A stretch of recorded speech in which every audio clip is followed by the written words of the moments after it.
within the industry, and every job that you have, typically they have what's called a job profile.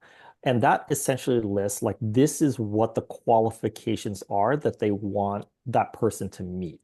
Um, and then to be promoted, like from MSL to senior MSL, what are the additional experiences or opportunities that they've done in that role to get to the new role and then to the third role. And that's usually easy when it's sort of like within field medical. But every other job, if I was a MSL and I wanted to become a medical director, there is a job profile for medical director. And if I read that, I just need to know, okay, this is who they're looking for. These are the requirements and the qualifications.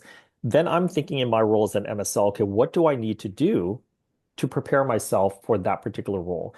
Part of it is networking, again, speaking to your manager about opportunities or projects to work very closely with the medical strategy team. But if I were to speak sort of from my own experience, it's sort of like, okay, you first start in MSL, that's sort of like the entry level, if you will, as far as field medical is concerned. Usually folks either have no experience or maybe 1 to 2 years of experience or sort of at that level. And as you get more experience and you get to do more projects and you are more comfortable and you can manage your team or yourself, your territory, then they see you, okay, now you're at the next level. You're somebody who's senior enough essentially to you can handle your stuff. You can maybe mentor newer folks as well. So then you have an opportunity. And what I'll say is it's not sort of similar to the sense of like, oh, you met the requirements, you automatically get a promotion. There's that corporate sort of side of things. It's like I can only offer so many promotions for the company. And even within your medical organization, even though you have 10 people that are qualified, I can only in my budget be able to promote two of them, right? So there's a little bit of that involved as well as like, okay, you're doing well, which is good, but sometimes somebody else might be also doing very well and they may have precedence over you. So that's just one thing to be mindful of is just because you're qualified doesn't necessarily you're going to mean it or get it. Because your manager has to write it up and then that has to be approved. There's a whole process with HR. Um, Part of it is sort of your experience, how you do, and then the other is just the opportunity. Depending on where you're at, sometimes there isn't a role for a promotion. Like going from an MSL to senior to principal, usually that's okay because it doesn't really require change in anything besides just title. If you want to be a manager, so when I went from, senior MSL to regional director, my manager at the time had to leave or had another opportunity for that position to open up. If she was still there, then I would not have had that opportunity. So part of it is timing, being at the right place at the right time, and sort of the role fits sort of where you're at in your career. And then you have to think about, who else within the company, your peers may also be interested. So there's a lot of that sort of involved in it. But I would say for me, I've been very lucky because I've been able to maintain and stay within field medical where I've always wanted to be. I've had the luxury of being able to grow in just the role of an MSL. I've had the opportunity to do more of a regional management perspective and now the opportunity for sort of national. But the question is, so what's the next step for me, right? Do I still want to be within field medical? And, depending on which day you ask me, some days I might be like, yeah, this is great. It's exactly what I want. And then there's other days where I'm like, wow, there are other things that I might consider if I were to expand my role. So a good example right now is like, I feel like, do I want to continue on up? Because one of my peers just recently got promoted and now I report directly into her. But at one time we were peers, right? Her and I were the exact same.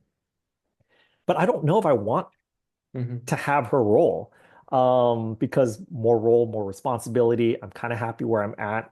So I'm actually looking to do something a little bit different. So now I'm going to talk to her. I'm going to talk to my previous boss about like this is what I want. This isn't something that's available within the company now. I've seen it done at other companies. I want to bring it here.